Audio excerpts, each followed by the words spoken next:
minus h plus k. So the f part in the equation really just says any function that you might want to work with. So it doesn't just have to be absolute value. That's why the f is in the equation. Can be obtained by performing the following steps. So the first step says to stretch or shrink the graph vertically by whatever the a number is. And that was the number in front of the absolute values that we were just looking at. So the number in front that's being multiplied. We're going to kind of look at that and try and stretch or shrink the graph. The second step says reflect it. So if there's a negative, that graph is now flipping downward. And then the last step says to translate the graph horizontally and vertically by whatever the h and the k are. So if you look underneath, there is a graph that kind of looks like an absolute value graph, but not quite, because it's kind of off-center. It doesn't have the same stretch going left to right. In a way, it looks like a check mark that I might write at the top of your page. This is just a graph, and they're calling it f of x, so it doesn't have an equation to match with it. We just have this picture. And it wants us to sketch the graph of the given function. The first one for part A, we'll write over here. So we have 1/2 f of x. And then for part B, we have negative f of x plus 1, and then plus 2.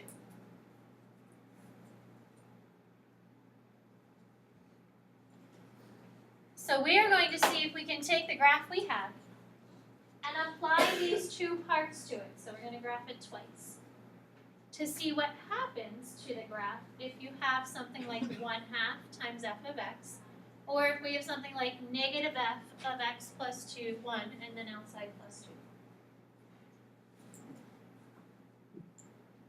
So for the first one, if we have 1/2 times f of x, does anybody know what that's really doing to a graph? 1/2 times f of x.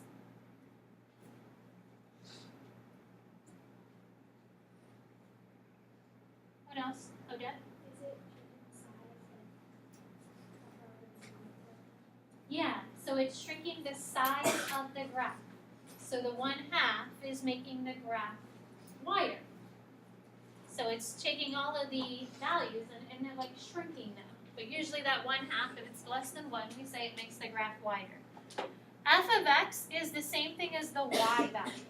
So we're going to take all of the y points and multiply them by 1/2, not a comma. So we're going to take 1/2 times all of the y values. The x variable isn't changing because nothing's inside parentheses with x, so we're going to just leave x the same. So if you look at the current graph, there are 3 points on here. We're going to label these 3 points and then see if we can try and apply the information to those 3 points. So this first point is at 0, 4. This second point we have at 1, 1. And this third point, 1, 2, 3, 4, 1, 2, 3, is at 4, 3.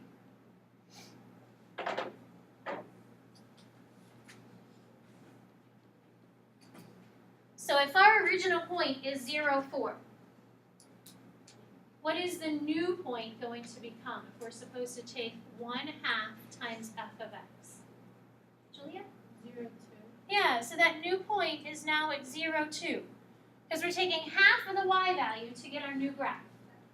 So I want you to think of it as an ordered pair first and make that new ordered pair. And then we'll talk about graphing it. The next one is at 1, 1. The x is staying the same, so it's staying at the point 1, or the x value of 1. But the y value is getting cut in half because vertically this is shrinking. So it's now just 1/2. And then the third point is at 4, 3.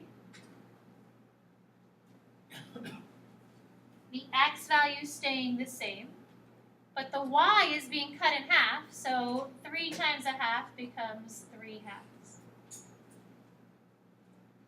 So after you have your 3 new points, you're going to plot those 3 new points on the graph. Now it's only up to 2. At 1, it only goes up to 1/2, and at 4, it goes up to 3/2. and then connect your points just as shown, so it still looks like a check mark. That check mark has shrunk vertically, because 1/2 is affecting the vertical values of your graph. So the picture shouldn't change. The size of the graph has changed, but it hasn't moved left, right, up, or down. Questions? A little different than kind of thinking of it as the absolute value. So we're focusing on the points and trying to think what happens to those points. So if you look at letter B, just describe the transformation like we did in the warm-up. So we have a negative, and then it says f of x plus 1 plus 4. Don't let the f confuse you. Think like back to the warm-up. What happens with each piece of those extra numbers being added to the problem? So Mackenzie Myers, what do you think is happening with this problem? You have to put it in the x-axis.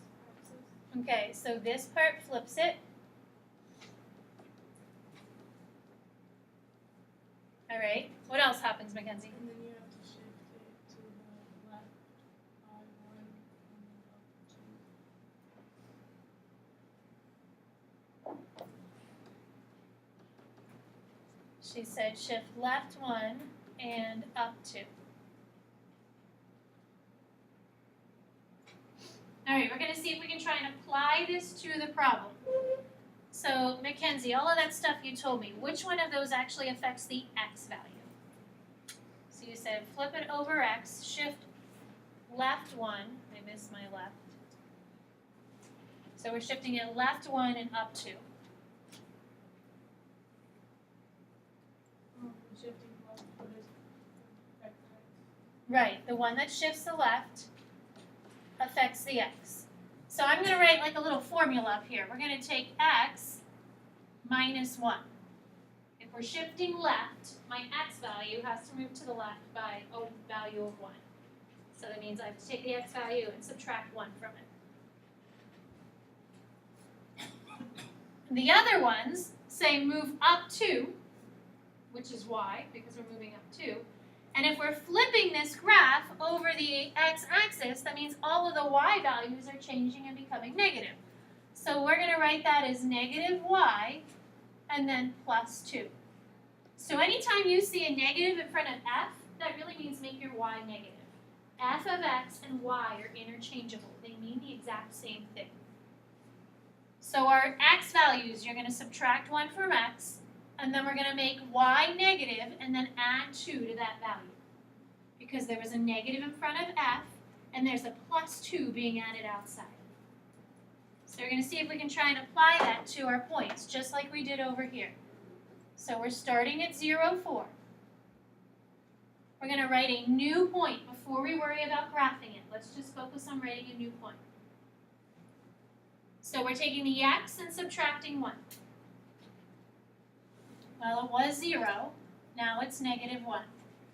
You're making y negative, and then you're adding 2. So, Will, if we make y negative and add 2 to it, what does it become?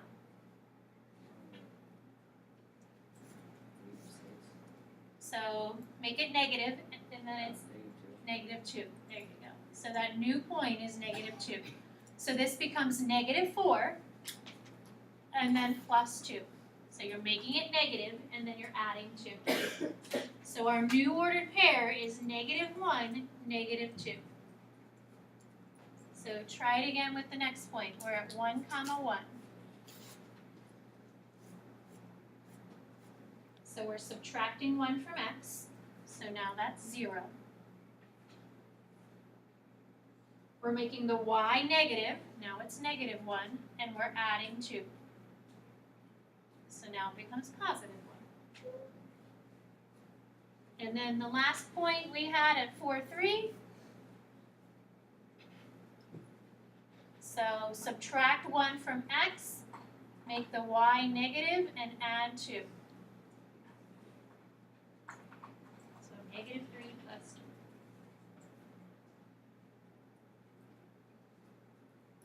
Now we're going to try and graph it.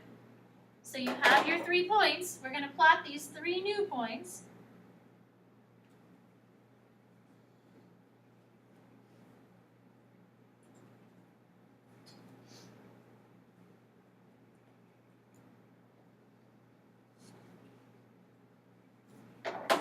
it should be the same graph, but the graph has flipped upside down. So this point here is now down. I could move it. So it's still a check mark, but it's like an upside down check mark. So if I could take that graph and flip it upside down and then move it, that's exactly what we did. We flipped it and then moved it. Questions? They're a little different. There are 3 more problems on the next page that we're just going to see if we can kind of practice through those problems exactly the same way. So points are already labeled. I think it copied a little light. So we have these 3 points. Kind of looks like an absolute value of that graph that got a little lazy. It kind of went on its side. It says describe the transformation. So we're going to do that part first. Just explain what's happening with the graph. And then after we describe the transformation, we'll see if we can actually graph the function. So if you look at the first one, we have y equals the f of x plus 2 minus 3. Don't let the f part confuse you. What is the plus 2 and the minus 3 do to the graph? So Emma, what's the plus 2, the minus 3 doing to the graph?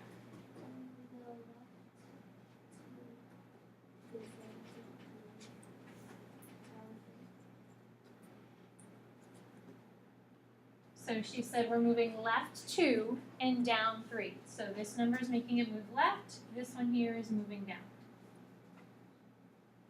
So I'm going to translate that into how do I need to change the points. So left 2 means we need to take x and subtract 2. That's what left 2 really means. The x value, you're subtracting 2 from it. That's how you move it to the left. Down 3 means y minus 3. We're taking all those y values and shifting them down 3. I would like to see the 3 new ordered pairs as part of your work. So my original ordered pair is -2, 3, 1, 2, and 2, 0. So my original point, I would like to see the new points as part of your work.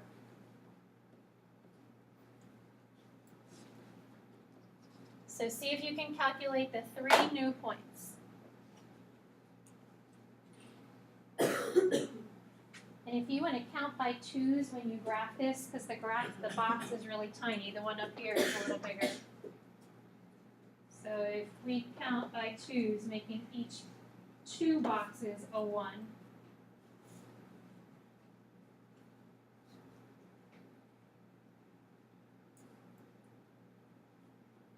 It might make it a little bigger so it's not so squished.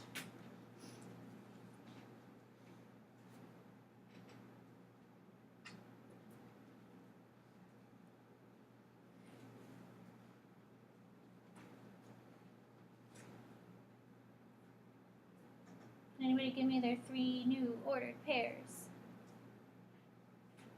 Connor, what do you have? -4, 0. -1, -1. And 0, -3. Okay, so just looking at his values, moving left 2, all the x's should be subtracted 2. Down 3, all your y values should be subtracting 3. So if we go left, and that's right at 0. And then -1, -1, and then 0, -3. And again, I just stretched mine out to make it a little bigger. Otherwise, it's like a skinny little teeny tiny graph. That's why I decided to count by 2s. So that would be our graph. So it's plotting the points, actually calculating the points, and then plotting those points based off of what the problem is telling us to do. Questions? All right, so looking at letter B, we're going to try and do the same thing. Gavin, can you explain what's going on with letter B? That's going to be steeper. Okay, so it gets steeper because of the 2. It's going to move right.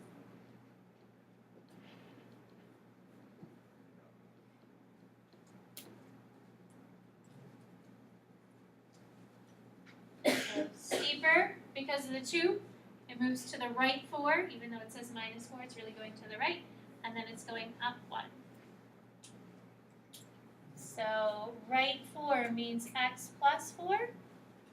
The y is being multiplied by 2. And then you add 1. Remember, order of operation, multiply before add. So multiply the number first to get the steepness, and then shift the graph up or down. So same 2 original points, -2, or same 3 original points. And then write the 3 new points.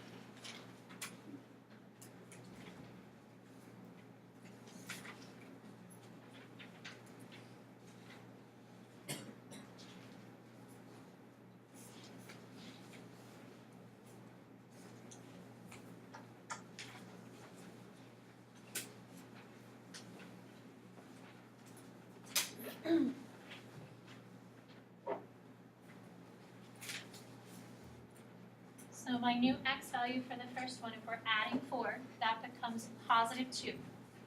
And then the y value, you're multiplying it by 2 first, so that makes it 6. When you add 1, you get 7. So that new point should be a 2, 7. The second one, we are, again, taking it right 4, so now we're at 5. Multiplying it by 2, and then adding 1. So that's also add 5. And then the last one, moving right 4, would give us 6. 0 times 2 is 2, plus 1 makes 1. This one, I don't think we have enough space to count by 2's. We're at +2 and up at 7. And then at 5, 5. And then finally 6 and 1. Connect it so that it looks exactly the same. So it has gotten steeper, and even though it doesn't really look like it's gotten steeper, it did get steeper. You can definitely see that it's shifted to the right and it's moved up 1. Questions? So if you look at the worksheet that I passed out to you, you're completing 2 through 24 even. The first group of problems, you're just kind of describing the transformation. How does it move? Left, right, up, down. It gets steeper, it gets narrow, it flips. The second group of problems, they're the absolute value problems. And then when you flip it on the back for 20, 22, and 24, you're graphing the original line, y equals x plus 2. You're going to pick 3 points from that line, just like I have 3 points up here, and those 3 points you're shifting. I want to see 3 ordered pairs and how you shift those 3 ordered pairs for 20, 22, and 24 as your work. So it should look exactly like this up here. The original point and how that new point transforms. So you're going to graph the line, and from that line pick 3 points and shift the line based off the information that it's